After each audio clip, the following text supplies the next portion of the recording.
దేవుడు కోల్పోతే 610 ఎకరాలు విలువైన భూమి ఇచ్చారు. నాకు సంతోషం, నేను అంగీకరిస్తున్నానని చెప్పి ఆయన చైర్మన్గా ఆయన ఆమోదాన్ని తెలిపిన తర్వాత దీన్ని రాష్ట్ర క్యాబినెట్లో దీన్ని ఆమోదం తెలిపిన తర్వాత రాష్ట్ర హైకోర్టుకు కూడా విషయం తెలియపరుచుతున్నారు. ఎందుకంటే దేవాలయ భూములు ఎవరైనా లీజుకు మాత్రం తీసుకోవచ్చు, కానీ అమ్మటం కుదరదు. ప్రభుత్వ అవసరాలకు కూడా వాటి జోలికి వెళ్ళకూడదు, అన్యాక్రాంతం కాకూడదు, ఆక్రమణలు గురి కాకూడదని సుప్రీంకోర్టు తీర్పిచ్చింది.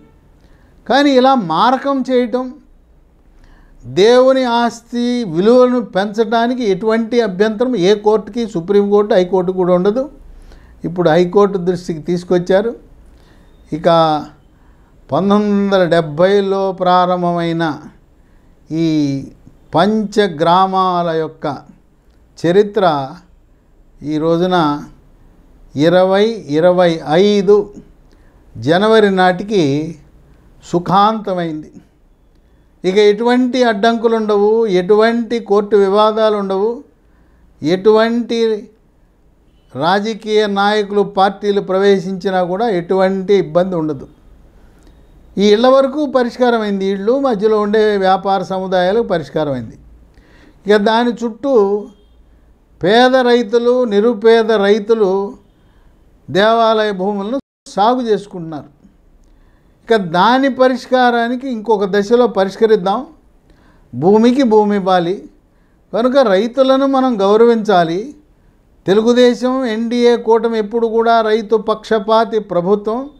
అందువల్ల అక్కడుండే పేద రైతుల ప్రయోజనాలు కాపాడటానికి ఏ విధంగా 420 ఎకరాల బదులుగా 610 ఇచ్చామో అక్కడ రైతులు అక్రమంగానో అనధికారికంగానో సాగు చేసుకుని బతుకుతున్నారు. వాళ్ళు ఎంత ఆక్రమించుకున్నారో అంత సమానమైన భూమిని సింహాద్రి అప్పన్నకు కేటాయించడానికి రంగం సిద్ధం చేస్తున్నారు. ఆ విధంగా సింహాచలము పంచగ్రామాల కథ సుఖాంతం అవటం అనేది ఇది ఉత్తరాంధ్ర ప్రజలకు ఊపిరి పీల్చుకునే అంశం.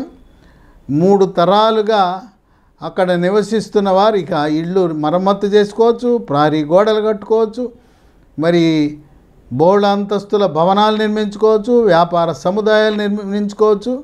ఆ విధంగా ప్రభుత్వము క్రమబద్ధీకరణ చేసి లిఖితపూర్వకముగా వీరందరికీ కూడా పట్టాలిచ్చే కార్యక్రమాన్ని త్వరలో ప్రారంభించబోతుందని చెప్పి రెవెన్యూ వర్గాలు తెలియజేస్తున్నాయి. ఈ విధంగా చంద్రబాబు నాయుడు చరిత్రలో లిఖించబడతాడు. పేదల పక్షపాతి, రైతుల పక్షపాతి, మహిళల పక్షపాతి, యువకుల పక్షపాతి, నిరుద్యోగుల పక్షపాతి.